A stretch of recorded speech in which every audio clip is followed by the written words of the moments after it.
नमस्कार दोस्तों, आज मैं आपको सुनाऊंगी गुरुवार व्रत कथा, जो कि भगवान बृहस्पति विष्णु जी का रूप है। चलिए सुनते हैं गुरुवार व्रत कथा। प्राचीन समय में एक नगर में एक धनी ब्राह्मण रहता था। उसके पास धन दौलत मकान गहने सब कुछ था, लेकिन वह और उसकी पत्नी बहुत घमंडी स्वभाव के थे।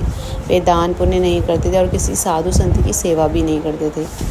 एक दिन गुरुवार के दिन भगवान बृहस्पति देव स्वयं एक साधु के रूप में उनके घर आए और भिक्षा मांगी। ब्राह्मण पत्नी ने कहा, आज गुरुवार है, गुरुवार को तो कोई दान नहीं करते, अगर मैं तुझे कुछ दूंगी तो मेरे घर का अनर्थ हो जाएगा।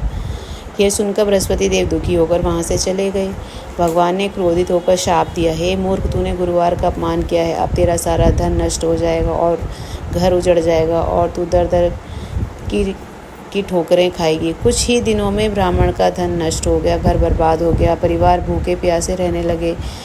ब्राह्मण पत्नी को अपनी गलती का एहसास हुआ। वह रोती बिलखती जंगल की ओर चल पड़ी। वहाँ उसे साधु बृहस्पति देव मिले।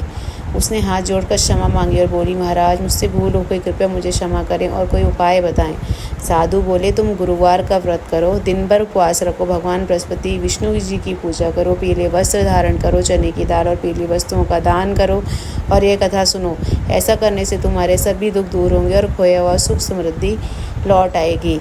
ब्राह्मण पति ने विधिपूर्वक गुरुवार का व्रत करना शुरू कर दिया। धीरे धीरे उसके घर की गरीबी दूर हो गई, धन धान्य फिर से आने लगा और परिवार सुख समृद्ध हो गया। तब से गुरुवार का व्रत अत्यंत फलदायी माना गया है। गुरुवार के व्रत की विधि भी मैं आपको बता देती हूँ। प्रातः स्नान कर पीले वस्त्र धारण करें, घर या मंदिर में भगवान विष्णु बृहस्पति देव की पूजा करें, पीले फूल, चना दाल आदि केले और पीले वस्त्र चढ़ाएं। पूरे दिन व्रत रखें, नमक का त्याग करें, शाम को यह कथा पढ़ें, सुने और प्रसाद बांटें। इस व्रत के क्या लाभ हैं, आइए वो भी सुनते हैं। व्रत करने से धन समृद्धि, संतान सुख और वैवाहिक जीवन की खुशहाली प्राप्त होती है, घर में शांति रहती है, परिवार पर आने वाले संकट दूर हो जाते हैं, गुरु ग्रह की कृपा से ज्ञान बुद्धि और सफलता मिलती है। यही है गुरु व्रत कथा, जिसे श्रद्धा और विश्वास के साथ करने से जीवन के सभी दुख दूर हो जाते हैं और सुख समृद्धि की प्राप्ति होती है।